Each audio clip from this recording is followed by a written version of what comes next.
और अब जरा दूसरे रुख में चलते हैं। आप जानते हैं महबूबा मुफ्ती जम्मू कश्मीर में पीडीपी के सरपरस्त आला हैं, जम्मू कश्मीर की वजीर आला रह चुकी हैं और सरकार को वो कहते हैं ना कि नाकू चने चबाने के लिए बड़ी जानी और मानी जाती है। माजी की तारीख में भी बड़े तेज और तल्ख बयानात देती रही है और इस साल से लेकर पिछले साल तक बीजेपी को या बीजेपी के सामने शीशा फैलाई दीवार खड़ा रहने की बात करती रही है और आज भी उनका एक ऐसा ही बयान है। और ये बयान जो है ये कुछ मामलात को लेके है। वो जम्मू में है और महबूबा मुफ्ती जम्मू में लगातार अपना पार्टी का जो बेस है वो बढ़ाने की कोशिश करें। लेकिन आज का ट्वीट उनका है, ये सरकार की एक निताशा कोल जो हिंदुस्तान की एक जानी मानी स्कॉलर है, उनके हवाले से जो इकदाम सरकार ने उठाए उसी के पस मंजर में दिया गया।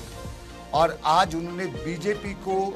हिरासान करने और सजा देने के लिए डटाई से पासपोर्ट को हथियार बनाने का इल्जाम आयद करते हुए बीजेपी पर उन्होंने बताया कि बीजेपी कभी पासपोर्ट को तो कभी किसी और चीज को या ओआईसी कार्ड को मनसू करके लोगों को हिरासान कर रही है, गैर कानूनी सफरी पाबंदियां लगा रही है। उनने आज मिसालें दी, अशोक कोल की दी, आतिश तासीर की दी और निताशा कोल की भी उनने आज दी। और निताशा कोल के साथ उनके लफ्जों के मुताबिक इस यकजहती के लिए मैं खड़ी हूँ जिससे वो सिर्फ गुजरी थी। और इस तरह का उनका जो बयान है महबूबा मुफ्ती का कि नफरत अंगेज और तफक्कुर अंगेज नजरिए से मुतफिक नहीं।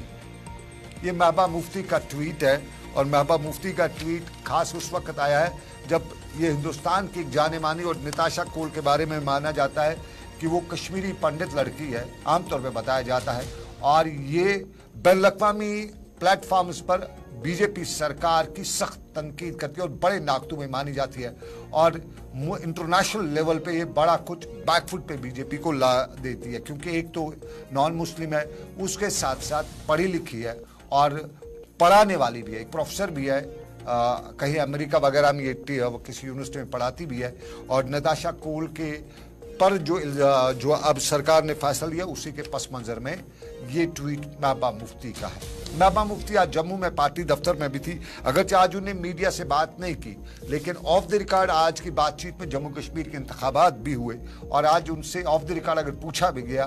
कि क्या है, कहीं कोई अलायंस की बात चल रही है, तो उनका यही कहना था कि हाँ अलायंस की बात चल रही है, लेकिन अगर यूं कहें जो कुछ हमें जराया ने बताया कि उसने कहा कि अभी एक रुकावट है,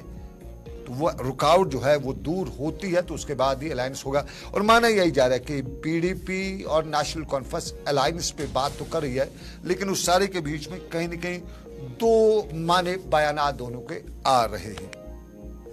और इस सारे के बीच में जब इंतखाबात की बात आ जाती है तो सजाद गनी लोन का नाम भी आ जाता है।